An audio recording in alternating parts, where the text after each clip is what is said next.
이어가겠습니다. 자, 이제 본론입니다. 오늘 주제가 일상영성이니까 이런 질문들을 생각해 보면 재밌을 것 같아요. 일상 하면 떠오르는 느낌.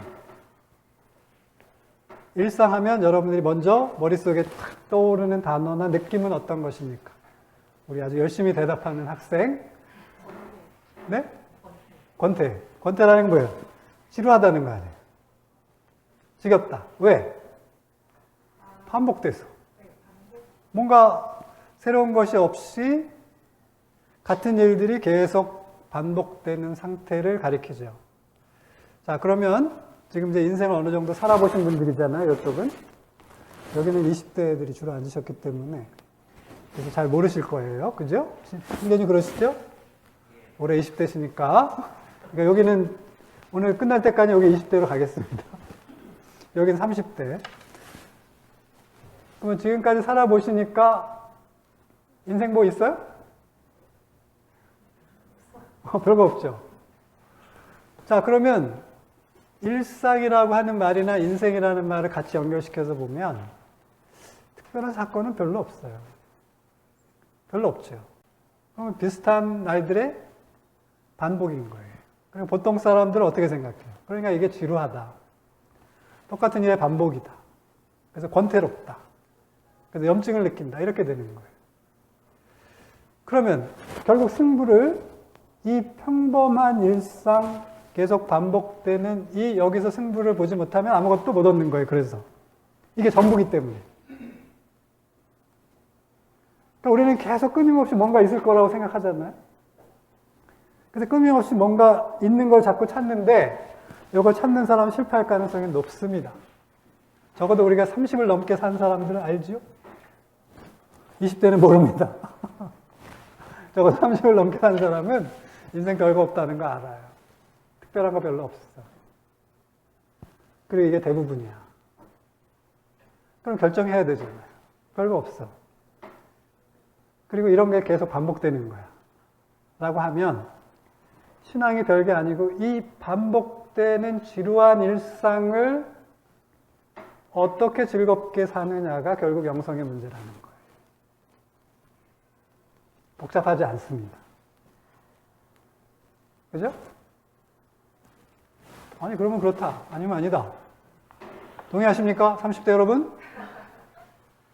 20대는 모르니까 안 여쭤보겠습니다. 자, 그러면 이 느낌 그대로 살아야 할까? 지루하면? 지루하다? 지겹다? 그러니까 대충 살아야 되겠다? 이러고 말 것인가? 그걸 다르게 살 수 있는 방법은 없을까? 대안은 없을까?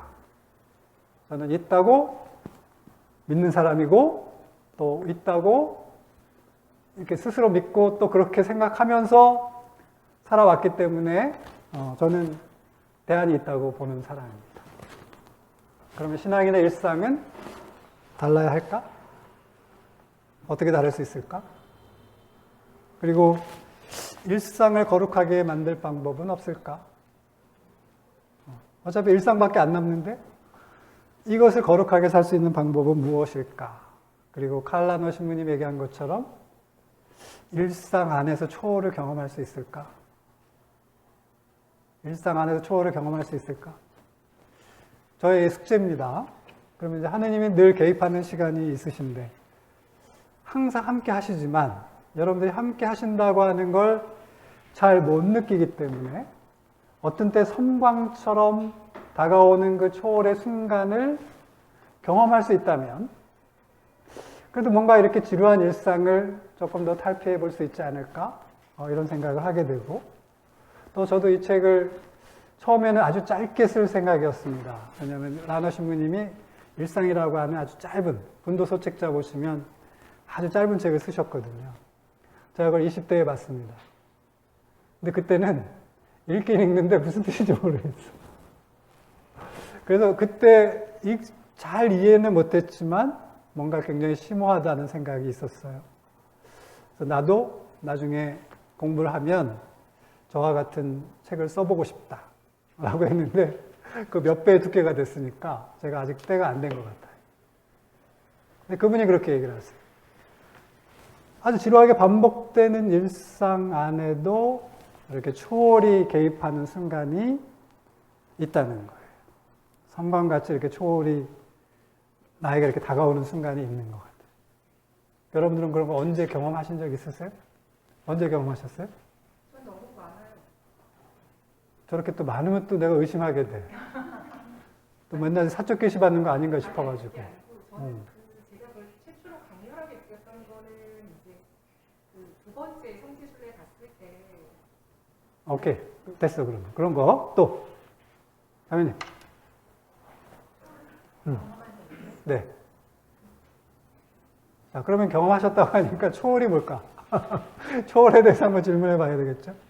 초월한다는 게 뭘까? 그러면 저희들이 흔히 생각하는 게 있죠?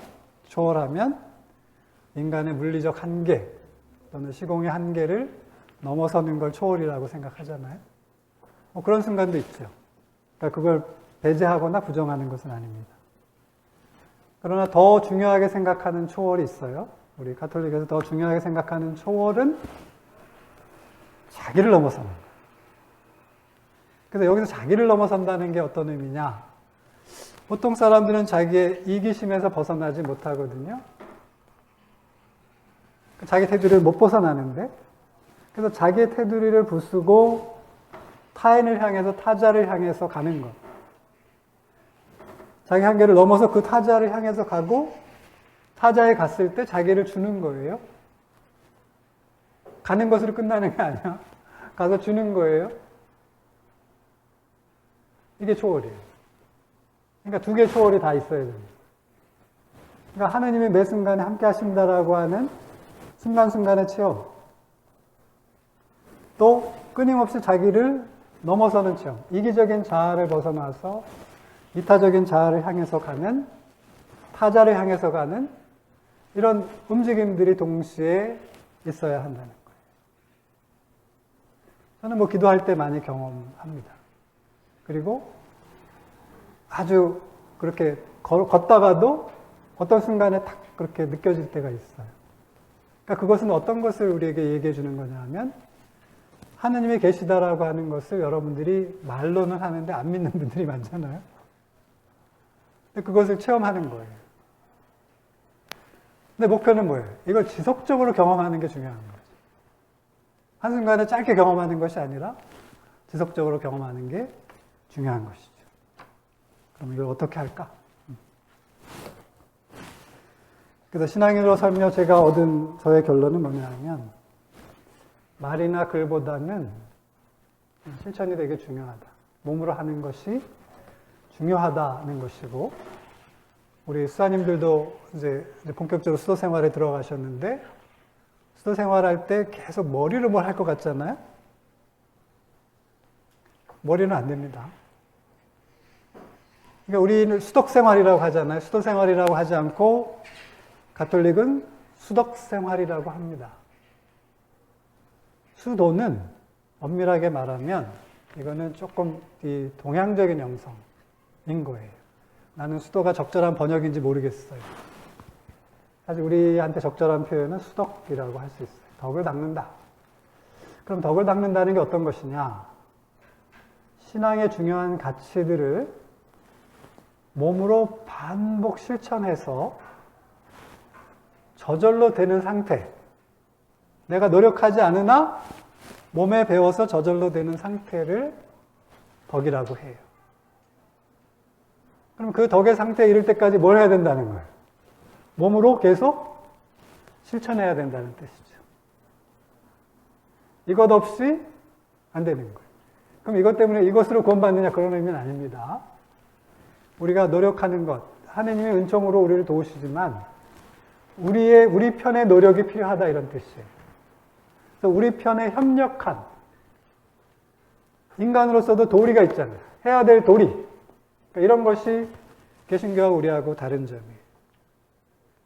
개신교는 수도 생활이 나올 수가 없어요. 수도 생활 하는 분들 계시지만, 왜냐하면 거기는 솔라 그라치아, 은총만으로, 솔라 스크립투라, 성경만으로, 말씀만으로 다 되니까 인간이 어떤 노력을 통해서 구원을 받는다? 이거 별로 통용되지 않습니다. 그러니까 수도 생활을 할 수가 없어요. 근데 우리는 그 은총을 믿지만 우리의 노력도 중요하다고 보는 종교입니다. 그러니까 수도 생활이 있는 거예요. 그러니까 이 수독 생활을 하면 이것으로 전적으로 구원받는다 이렇게 생각하지는 않습니다. 그거는 개신교나 우리나 은총으로 구원받는다는 건 변함이 없습니다. 그러나 우리의 노력이 중요하다. 하느님께 협력하는 것이 중요하다라고 믿는 것이죠. 그래서 저의 경험은 말로는 이미 난 성인 됐고, 읽은 책으로도 이미 성인이 됐어야 하고, 들은 말씀으로도 이미 성인이 되었어야 하나, 안 된 것을 보니 그것 갖고 되는 일은 아니더라. 결국 내가 작지만 하나하나 실천했던 것들이 몸에 배어서 저절로 하게 되는 것들이 많죠? 예를 들면 여러분들 같은 경우는 매주 미사 빠지지 않고 가시죠? 습관이 무너졌지만 다시 회복하고 그렇게 하시는 것들이 있으시잖아요. 그럼 대개는 그런 신앙적인 것들만 이야기하시는데 우리 평신도분들의 그 삶에 대해서 이렇게 찬찬히 이야기를 들어보면 몸에 익히신 것들이 많아요. 그게 좀 방향이 바뀌어서, 방향이 달라서 그렇지. 예를 들면 아빠들이나 직장에 다니시는 엄마들 같은 경우는 아침에 그렇게 힘든데도 제 시간에 일어나서 출근하고 퇴근하고 하는, 별거 아닌 것 같잖아요. 근데 내가 규칙적으로 뭔가를 하고 있어요. 근데 영성생활의 기본은 규칙적으로 뭔가를 하는 거거든요. 그러니까 이렇게 몸에 배이게 훈련한 것들이 있는 거예요. 그러니까 여기에 신앙의 요소가 가미되면 저는 된다고 보는 거예요. 새로 뭘 배울 필요가 없어. 거기다가 얹으면. 그래서 얹어서 그게 서서히 스며들어서 변화되면 된다. 이미 잘 익혀놓은 것들이 있으니까 그 익혀놓은 것들에다가 얹어서 신앙생활하면 좋지 않을까 하는 게 저의 경험이고 또 우리 신자분들에게 권고하는 거예요. 새롭게 뭘 배우려고 하지 말고 하고 있는 걸 통해서 하자. 이게 저의 주장이에요. 어떻게 생각하세요, 자매님? 매일 계시받는 자매님. 저는 근데 저 말이 좀 미안해요. 어느 거? 결론이라는 단어가 어떻게 나올 수 있을까? 이거, 신앙인으로 살면서 이거는 저의 잠정적 결론. 저는 아직 안 죽었기 때문에 그러니까요. 조금 더 살고 보면 다르게 생각할 수도 있겠지. 그러니까 지금까지의 삶에서 얻은 결론이지 아직 안 끝났습니다. 더 바뀔 소지가 있습니다. 예리하세요. 좋아요. 아주 훌륭한 학생. 내가 찍었어. 드릴게. 두 번째는 지속성. 시작은 잘하는데 끝을 맺어야죠. 우리를 대표하는 말이 작심삼일이잖아요. 작심삼일이 아니라 이걸 어떻게 지속시킬 수 있을까? 세례를 받아서 6개월 만에 냉담하는 것이 아니라 어떻게 하면 이것을 평생 이어갈 수 있을까? 또 부침이 있지만 어떻게 다시 힘을 내서 끝까지 갈 수 있을까? 결국 이 지속성이 우리를 결정합니다. 꾸준함이 결정한다는 거예요. 그리고 이 꾸준함이 사람을 변화시킵니다. 사람의 몸이 변하는 거나 생각이 변하는 것은 같은 행위가 일정량이 쌓였을 때 바뀌어요. 똑같은 행위가 계속 반복돼서 몸에 어느 정도 익혔을 때 이게 질로 바뀌어. 그래서 이런 걸 양질 전화라고 그래요. 양이 쌓이면 충분히 축적이 되면 질로 변화되는데 그 양을 축적하는 방법 중에 가장 대표적인 게 뭐냐면 규칙적으로 하는 거다. 드문드문해서 쌓이는 게 아니라 규칙적으로 꾸준히 매일 할 때 이 질적으로 전화되기가 쉽다라는 거예요. 그래서 이 지속성이 매우 중요하다. 할 때 하고 안 할 때 하고 이러는 게 아니라 꾸준히 하는 게 중요하다. 근데 꾸준히 하다 보면 지루하잖아요?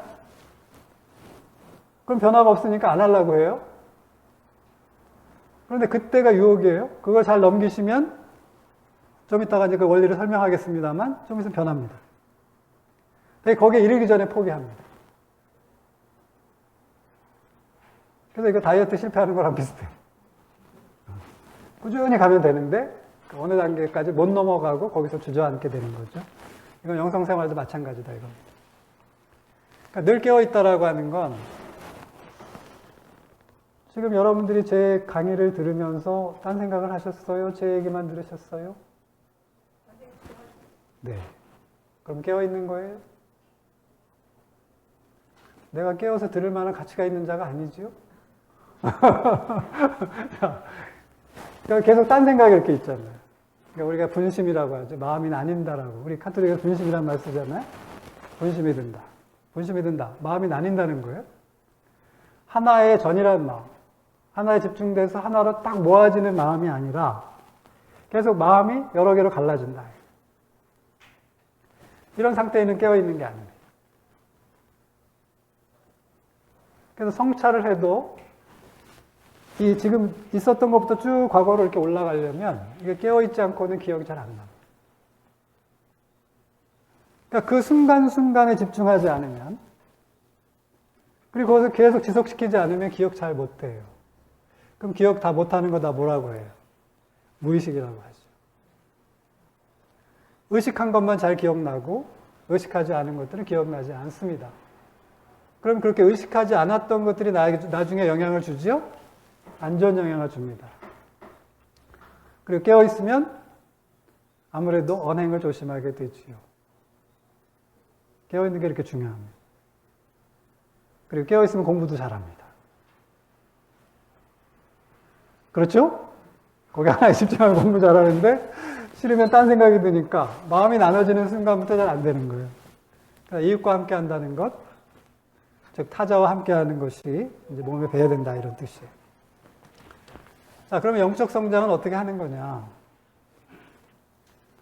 이렇게 단계 올라간다고 얘기하는데 불교에서는 막 이렇게 올라가면 야, 무슨 이렇게 상을 만들어 놓고, 그 상이라고 하는 거는 이제 불교에서는 우리가 이렇게 이 머릿속으로 상상하는 것이든 바깥으로 만들어 놓은 것이든 눈에 보이는 것들, 이런 것들을 다 상이라고 해요, 상.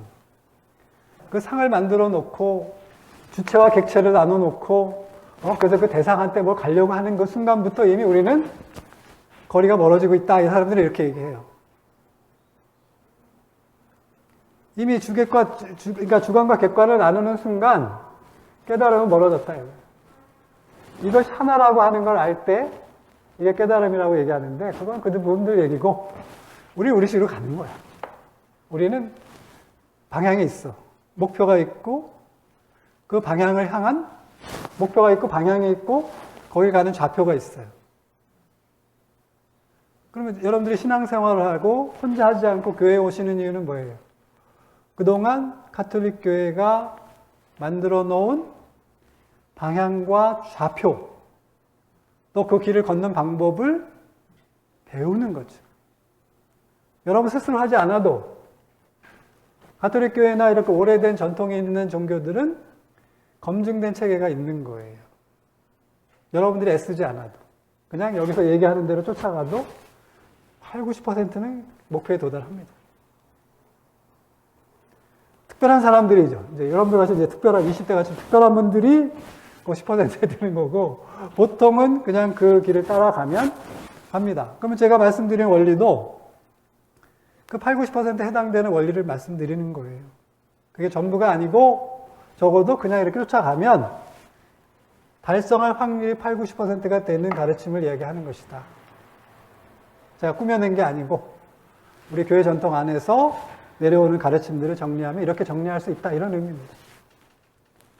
그래서 여기 안으로 쭉쭉 내려가는 것은 이렇게 우리가 올라간다고 생각하는 것은 그냥 여러분들이 이해하기 쉽도록 하는 거지만 기도 생활을 하다 보면 이게 단지 고양되고 상승되는 느낌보다는 굉장히 어렵게 느껴지는 순간. 그러니까 이 어떻게 보면 터널을 지나가는 같은 순간들도 경험하게 됩니다. 그리고 여러분들의 그 감추고 싶은 모습들도 드러날 수 있습니다. 그러니까 겉으로는 이렇게 올라가는 것처럼 보이지만 내가 내면으로 경험하는 것은 굉장히 힘든 것을 경험할 수도 있다라는 거예요. 그래서 이렇게 상징을, 위로 가는 상징을 사용했지만 기도할 때 나는 내 안속으로 굉장히 깊이 들어가는 체험을 하게 된다. 그러면서 자기를 보게 되는 거예요. 그래서 그 밑에 원래 하느님이 함께 하셨다. 밖에도 계시고 내 안에도 계신 그 하느님을 발견하는 것이 내려가면서 자기 안으로 깊이 들어가면서 이미 함께 계셨던 하느님을 만나는 체험을 하는 거예요. 그러니까 우리가 영성생활 한다고 하는 건 점점 거기를 향해서 가는 거예요. 원래 계셨고 위에도 계셨고 안에도 계셨고 항상 계셨고 잠깐 계신 게 아니라 늘 계신 분을 만나는 이게 관상이잖아요. 어려워요? 네, 어렵지 않습니다. 너무 목표를 높게 잡아서 목표를 바로 앞에 계단만 생각하시면 돼요. 산에 올라갈 때 제일 안 힘든 방법은 저 정상을 쳐다보는 게 아니고 바로 앞에 계단만 보는 거예요. 아니면 앞사람 뒤꿈치만 보면 돼요. 그리고 그것도 올 필요 없어. 그냥 내 몸이 허용하는 정도의 수준에서 천천히 가면 되는 거예요. 그게 제일 좋은 방법이에요. 그러면 그렇게 가다 보면 어느 순간 목표에 도달해 있어요. 내가 포기하지만 않으면 그렇게 가게 됩니다. 그래서 그게 내가 만약에, 그래서 사람이 언제가 말아요? 관뚜껑 들어갈 때 안. 그 사람이 어떻게 산 사람인지. 제 주변에 말 잘하는 사람은 많죠. 말로 받고 사는 사람들이 많으니까. 글 잘 쓰는 사람도 많고. 저도 늘 그게 부러웠어요. 근데 지금 안 부러워요. 이제 심판날에 가까워서 그런지, 이제는 정말 불안해지면서 내가 이렇게 예수님께서 셈을 하신다고 하면 내가 장부에 내놓을 만한 기록이 뭐가 있을까? 너무 없어가지고 조금 염려가 됩니다. 그러니까 그런 것을 내가 못 남긴 게 걱정이지 내가 남처럼 잘나지 못한 것이 그렇게 걱정은 아니에요.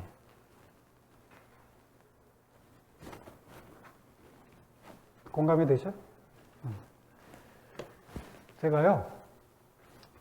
제가 직접 체험한 거 말씀드리는 거예요.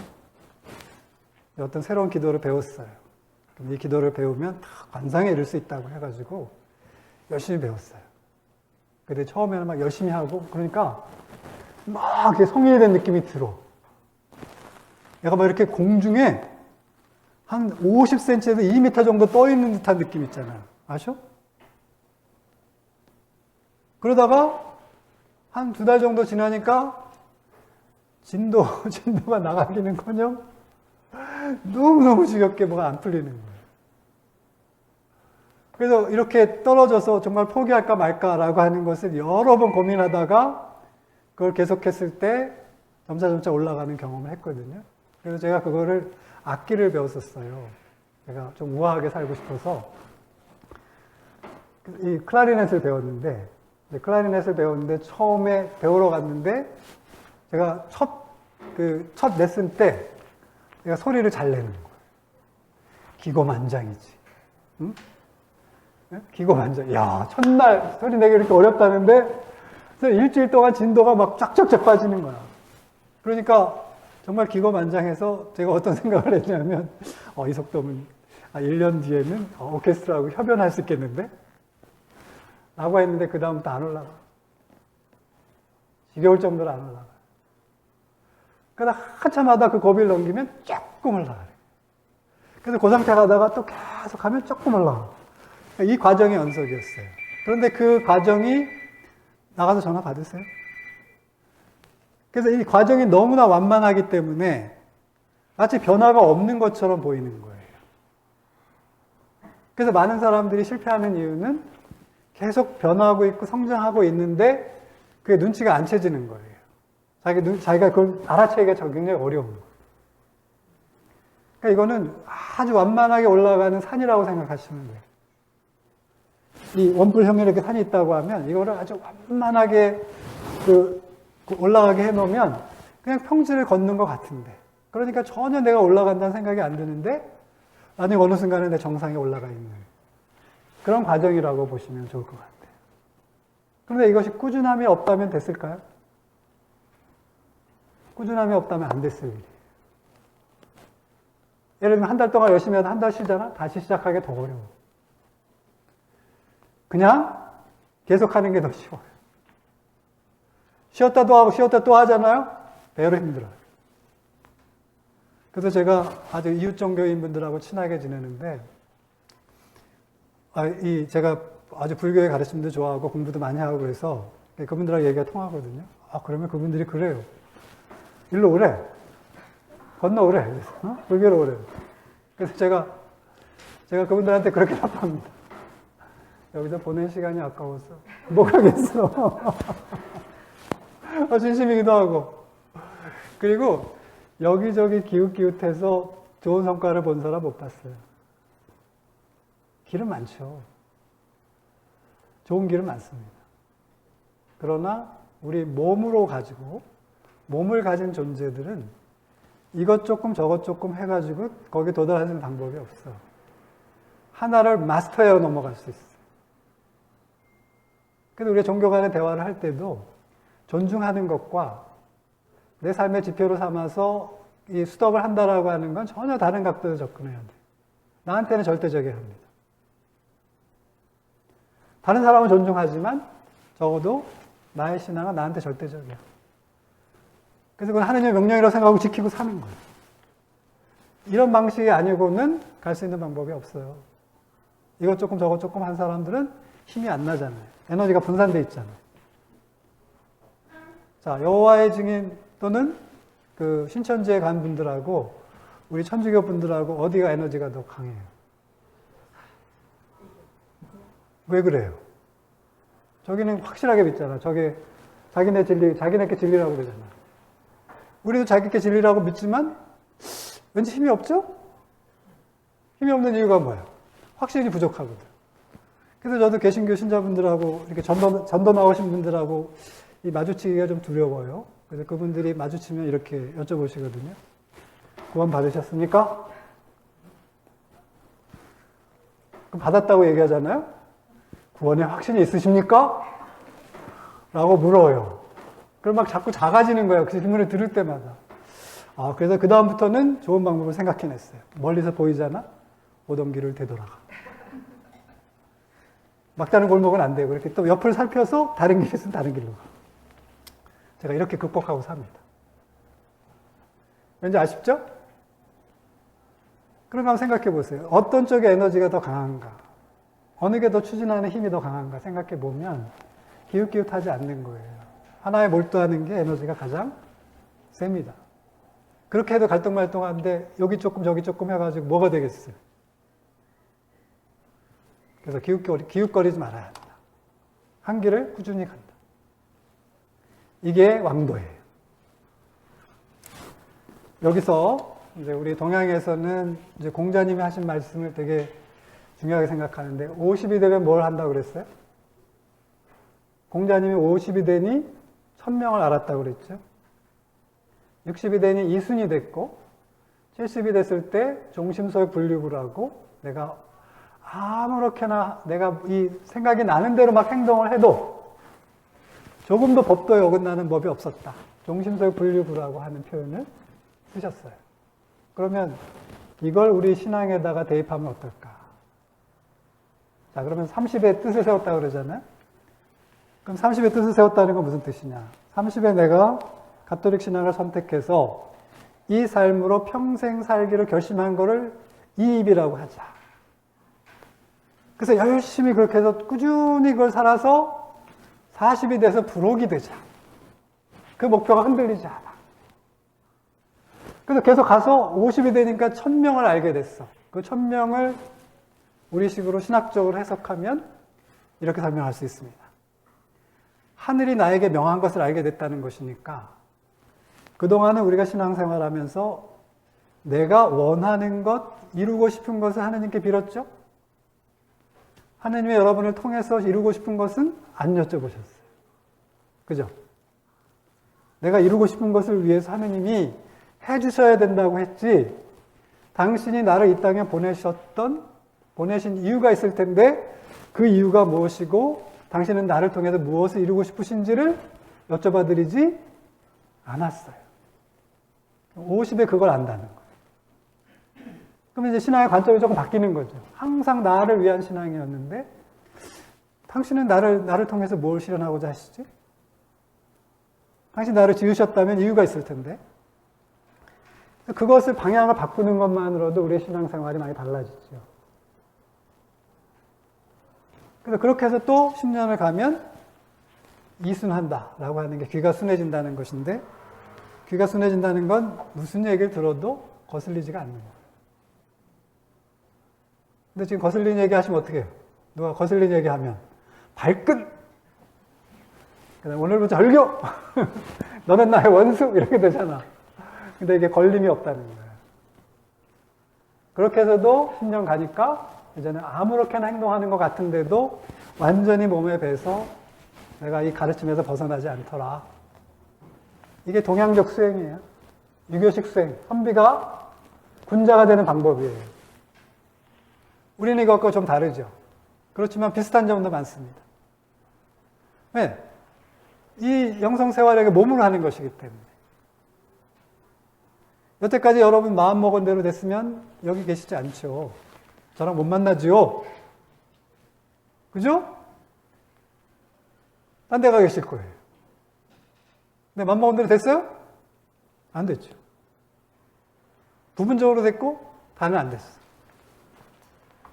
자, 그러나 그래서 마음먹은 대로 다 움직일 수 있었던 게 아니고 이제는 그 방법이 다 이제 유효하지 않기 때문에, 좀 유효한 부분도 있지만 아주 절대적으로 유효한 게 아니기 때문에 방법을 바꿔서 내 몸을 잘 단련해서 또 수독 생활을 통해서 내 생각을 바꾸는 방법으로 가보는 거예요. 이게 수련이에요. 이해가 되죠? 말이 필요 없어. 그냥 하면 돼. 사랑을 왜 말로 해? 몸으로 해야지. 그죠? 이제는 이제 살 날이 이제 이 30대는 얼마 안 남았잖아, 우리는. 20대는 살 날이 많았죠. 우리 얼마 안 남았기 때문에 이거 재면 안 돼. 이거저거 재지 말고 그냥 느껴지면 하는 거야. 돈 주고 싶어? 그럼 바로 줘. 같이 있고 싶어? 그러면 시간 내주면 되는 거야. 네, 결론으로 갑니다. 오늘의 결론이에요, 자매님. 오늘의 결론이니까 잠정적인 거야. 나는 아직 살 날이 좀 있어. 물론 하느님이 허락하셔야 되는 거지만. 자, 그러면 저희가 아가페라고 하는 걸 우리가 정신적인 사랑, 하느님의 사랑이라고 얘기하는데 하느님의 사랑을 여러분들이 잘 못 느끼죠? 네, 잘 못 느끼는 이유가 있어요. 왜? 우리는 물질적인 것에 익숙해 있기 때문에. 사랑을 뭘로 느껴요? 물질로 표현해야 하거든요. 그게 에로스예요. 살도 에로스예요. 근데 몸으로 하는 건 다 에로스라고 생각하면 돼요. 제가 잘 드는 예가 어느 남자가 결혼했어요. 근데 결혼했는데 5년 동안 집에도 안 들어가고 돈도 안 벌어다 주고 1년에 한 번씩 아내한테 전화해. 당신 내가 사랑하는 거 알지? 라고 하면 여러분이 부인이라면 어떻게 대답하시겠어요? 너는 보지 않으면 잊혀진다는 말 몰라? 자, 그거 왜 못 느끼겠어요? 물질적으로 표현되는 게 없잖아요. 지속적으로 표현되는 게 없으니까. 그래서 아가페는 우리가 확인할 수 있는 것이 없어서 추상적이고, 에로스는 너무 구체적이어서 타락하기 쉽고. 그래서 이 두 가지가 만나야 되는 거예요. 그래서 이 아가페는 에로스가 있어야 사람들이 알아볼 수 있어요. 그러니까 여러분이 누군가를 사랑한다고 얘기하려면 말로도 해야 되지만 뭘로도 해야 되는 거예요. 행동으로 보여줘야 돼요. 돈으로 하라는 게 아니라 행동으로 보여줘야 됩니다. 이 두 가지가 잘 결합된 게 카리타스. 우리 라틴어로 표현된 거지만 지금 뭐 대권 카리타스, 뭐 서울 사회복지에 다 카리타스 바꿨잖아요. 이 의미가 두 개가 잘 결합된 상태를 가리키는 거예요. 이 아가페와 에로스가 잘 균형을 이룬 상태. 이게 카리타스라고 보시면 된다는 거예요. 이걸 실현하는 게 우리 영성생활의 목표예요. 그러니까 이걸 얼마나 했느냐가 내가 영성생활에 잘했느냐 아니냐를 재는 척도가 된다. 이런 의미고요. 또 영성수련을 꾸준히 이런 수독생활을 하다 보면 이제 어떤 게 되느냐 하면 이렇게 활동하다가도 멈추는 게 가능해요. 막 휩쓸려 가는 것이 아니라 그 물에 흘러가면서도 멈추는 게 가능해서 멈춰서 자기를 바라보는 시간을 수시로 갖는 거예요. 이게 초월과 만나는 순간이에요. 기도를 언제 하느냐고 하잖아요. 기도는 아무 때나 하는 거예요. 물론 그 기도가 아무 때나 되도록 하기 위해서, 늘 깨어있기 위해서는 매일 규칙적인 훈련이 필요합니다.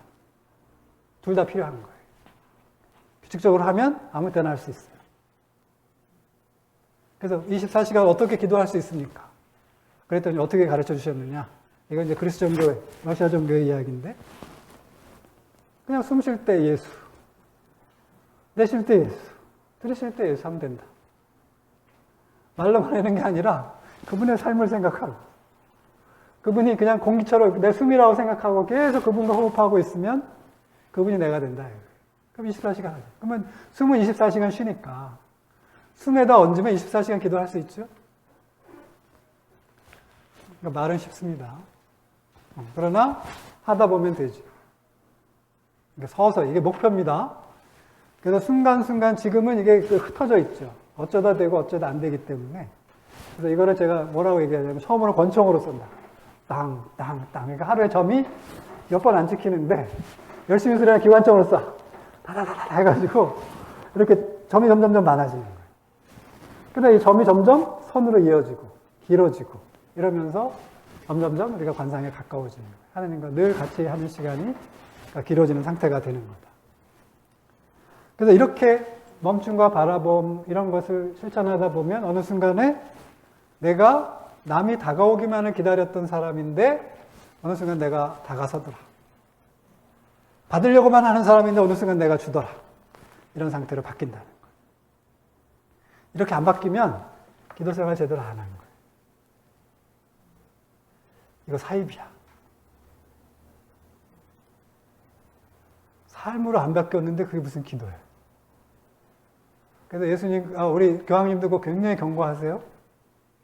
그거는 영지주의자들이다. 그래서 진정으로 우리가 몸으로 살고 그 몸에 사랑을 담으면 하느님의 사랑을 담으면 반드시 변하게 돼 있다. 생각도 바뀌고 몸도 바뀌고 관계도 변하고 좋은 사람이 되는 거예요. 남 얘기 들을 때 거슬리지 않고 남편한테 조건 없는 사랑, 조건 있는 사랑에서 조건 없는 사랑으로 가고 예? 남편도 좀 사랑해 주세요. 불쌍하지 않아요? 요즘 대한민국 남자들 얼마나 불쌍해. 사랑해 주셔. 자, 그 다음에 이 영성을 너무 어렵게 얘기하시는데 영성의 결과는 너무나 간단합니다. 이런 훈련을 여러분들이 꾸준히 하시면 자연스럽게 고운말을 쓰게 됩니다. 그래서 제가 처음에 그 사람의 깊이를 보는 방법 중에 하나가 뭐냐 하면 첫 말을 어떤 말을 쓰는가를 봐요. 처음 만났는데 첫 말을 어떻게 쓰는가. 질문하는 걸 보고 그 다음에 농담인데 거기에 뼈가 있는가 아닌가를 보고 그럼 내 안에 공격성이 남아있고 그 안에 재성이 남아있으면 그런 단어들이 먼저 선택되고 그런 생각들이 먼저 비춰져요.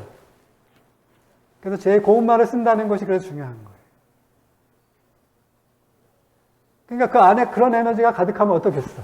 그런 생각으로 가득하면 그런 말을 튀어나오는 거예요. 그 평소에 하던 게 어디 갑니까? 고운 말 쓰는 거 별거 아닌 것 같죠? 대단한 거예요. 그리고 몸 쓰는 일로 봉사하기. 주둥이로 안 하고 저처럼 말로 하지 않고 직접 가서 몸 쓰는 일을 하기. 이거 중요합니다. 근데 저는 몸 쓰는 일로 봉사하러 가면 뭐라고 얘기하는지 아세요? 강의 좀 해달라고. 나 몸 쓰러 갔는데 당신은 강의가 원래 전문이니까 강의나 해달라는 거예요. 강의나라니 강의가 마음은 하는 건지 알아요? 그 다음에 눈 마주치며 생활하기. 자, 이게 제가 요즘 눈이 조금 아파서 안경을 썼습니다. 보통 때는 그냥 안경 안 쓸 때 미남이죠. 근데 이제 안경을 써가지고 조금 딸려져, 그 미모가. 근데 눈 안에는 단지 물리적인 눈을 떠나서 그의 존재 자체가 담겨 있어요. 그러니까 내가 당당하게 맞설 수 있는 사람만이 눈을 마주치는 거예요. 물론 지하철에서 10대한테 눈 마주치면 좋은 꼴은 못 봅니다. 거기는 하지 말고 우리가 만나는 사람들과 대화를 할 때 그렇게 하라는 것이고 오늘 당장 가서 부부가 그래야 된다는 거예요. 그러면 눈을 피하게 된다는 건 내가 아직도 꺼리는 게 있다는 거예요. 상대방도 마찬가지고. 그러면 꺼려지지 않은 상태가 될 때까지 대화가 필요한 거예요. 비워내야 돼요. 그래서 투명해야 되는 거예요. 그러니까 눈이 별거 아닌 것 같지만 되잖아요. 그리고 굳은 일 나서서 하기고, 그 다음에 시간을 내주는 거예요. 현대인들이 시간이 돈이라고 그러잖아요. 돈보다 더 귀한 게 시간 내주는 거예요. 우리 성당 주변에 그 혼자 사는 노인들 많고, 혼자 사시는 분들, 어려운 분들 많잖아요. 근데 그런 분들의 물질적인 도움도 중요하지만 시간을 내드리는 거. 이야기 들어주는 거. 멀리 갈 것도 없어요, 여러분의 부모님들. 그러니까 이런 분들한테 시간 내드리는 거. 이게 사랑이에요. 그러니까 사랑이라고 하는 것을 이게 너무 영성과 멀다고 생각하는데 이게 쌓여야 영성이 되는 거고 영성의 결과가 또 이렇게 되는 거다 이거예요. 그래서 마지막입니다. 그래서 이렇게 나라고 하는 벽이 깨져야만 이런 이 일상 영성을 끊임없이 실천함으로써 나라는 벽을 깰 때 원래 내 바깥에 계셨던 하느님과 나 안에 계신 하느님이 동시에 만나는 거예요. 물고기가 바다가 어디 있는지 물었더니 이미 네가 숨쉬고 있는 데가 바다였다 라고 하듯이 이미 우리는 그 안에서 숨쉬고 있었는데 안 보였던 거죠. 그리고 안 봤던 거죠. 그래서 저는 발견을 하는 거라고 봅니다.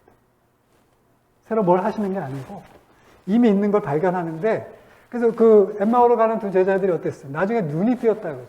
사도 바울은 눈이 띄었다 그러죠. 비늘 같은 것이 벗겨지면서 눈이 보였다고 하는데 그런 것이 아니라 하더라도 우리도 어느 날 갑자기 관점을 바꿔서 보면, 속도를 달리해서 보면 원래 있던 것이 보입니다. 100km 달릴 때 안 보이던 것이 30km 달릴 때 보이고, 자전거 타고 가면 더 잘 보이고, 걸어가면 아주 잘 보이고, 멈춰서 보면 제일 잘 보이죠. 그런 거예요. 원래 있었잖아요. 그래서 우리는 하느님과 만나게 되는 거다. 그래서 그분은 멀리 계시지 않고 원래 공기처럼 우리와 함께 계셨고 내 안에도 계셨다. 근데 그 나라고 하는 그 벽을 너무나 오랫동안 내가 치고 살았기 때문에 그걸 발견하지 못했던 거예요. 근데 어느 날 계속 이렇게 기도하고 내가 스스로 변화시켜 보니까 그래서 나라는 벽이 깨지고 보니까 내가 원래 그 안에 있었더라. 아하! 그래서 아하가 되는 거예요. 그렇구나. 원래 계셨구나. 저는 신앙의 체험이라는 것이 이런 것이라고 생각해요. 네. 이상입니다. 자, 그러면 질문하고 박수는 치세요.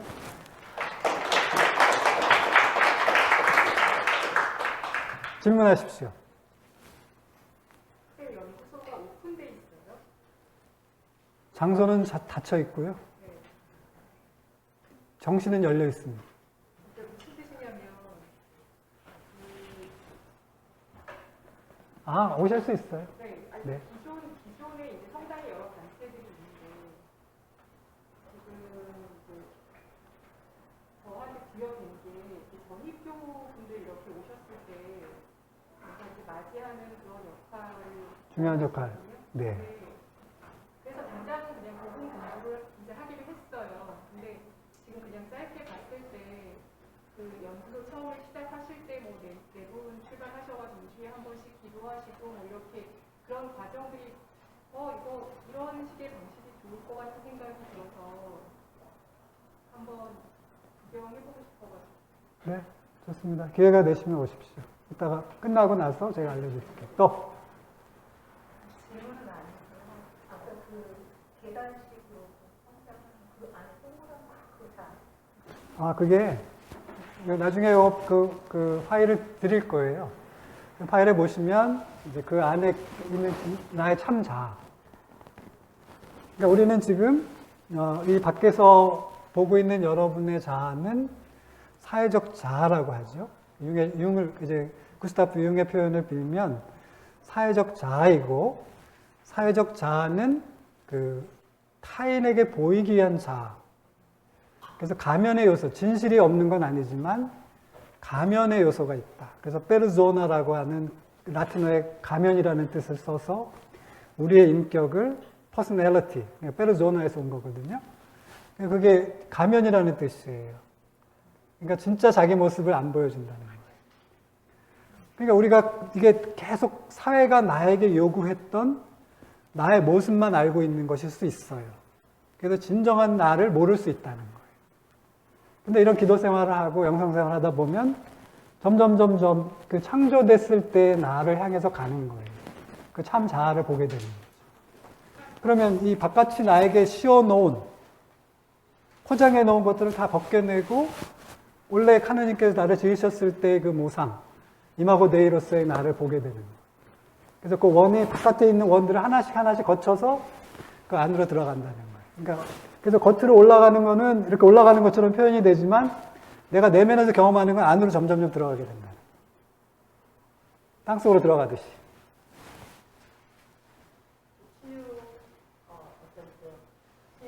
기록경지를 가진 체육인들의 훈련 방법을 보면은 계속 항상 올라가다가 그런 방법에 빠졌다가 그 다음 다시 올라갈 때는 그 최저점보다는 조금 더 상승되는 그렇죠. 그렇죠. 하고 또 가다가 그렇습니다. 그러니까 이게 우리 영성생활하고도 비슷해요. 네, 우리가 항상 이게 쭉쭉쭉 나간다고 생각하는데 그렇지 않아요. 이게 자기 안으로 들어가면 이렇게 슬럼프 같은 기간이 있어요. 그래서 그거를 이제 그 어둠이라고 표현되기도 하고 이제 터널로도 표현되는 거예요. 그러니까 그런 시간을 거칩니다. 그래서 정화가 되는 시기예요. 네, 정화가 되고 그래서 그렇지만 결국 목표에 도달하게 되잖아요. 그래서 그 중간중간에 대개는 그 견디지 못하고 멈추는 경우가 대부분입니다. 그래서 제가 지속성이 중요하다는 건 거기서 지치지 않고 가는 게 중요하다 이런 뜻이에요. 그래서 그렇게 한번 시작하셨으면 끝까지 가보는 거예요. 기웃거리지 말고 한 방향을 향해서. 그래서 한 가지만 더 강조를 드리자면 그러니까 종교를 의미체계라고 하거든요. 그러니까 의미체계라고 하는 건 그러니까 인생은 의미가 있다. 그리고 모든 것에 의미가 있다라고 믿는 체계를 의미체계라고 해요. 그럼 보통은 저희들이 인생은 무의미하다고 생각하는 사람들이 많거든요. 근데 그 종교인들은 인생은 의미가 있다고 생각해요. 그리고 의미가 있다는 건 반드시 어떤 목적이 있을 때 의미가 있어요. 그래서 목적론이죠. 그럼 그 목적을 보고 생각하면 그 목적을 향해서 방향을 정하고 거기 가는 좌표를 만들고 그 지도를 따라서 가는 거예요. 그걸 안내해 주는 게 종교입니다. 근데 카톨릭은 굉장히 안정된 체계예요. 검증된 체계이기 때문에 제가 볼 때는 거의 90%는 갑니다. 이것만 쫓아가면. 그래서 안심하셔도 된다고 생각하고 그리고 제가 오늘 말씀드린 것도 제 개인의 경험이기도 하지만 우리 가톨릭이 생각하는 그 영성의 원리들을 좀 제가 제 식으로 표현해 본 것이다 라고 이해하시면 되겠습니다. 그래서 앞에서 쟁쟁하신 분들의 얘기를 다 들으셨으니까 제 말씀도 잘 이해하셨겠죠? 네, 그러면 시작할 때는 기도 못했습니다만 마칠 때 기도하겠습니다. 성부와 성자와 성령의 기도로. 주님 이 시간에 함께해 주셔서 감사합니다. 우리 평신도들이 우리의 소명을 자각하고 모든 그리스도인을 거룩하게 변화시켜야 된다고 말씀하셨던 당신의 정언 명령을 따라서 조금 더 거룩함에 다가갈 수 있도록 은총으로 함께해 주시기를 청합니다.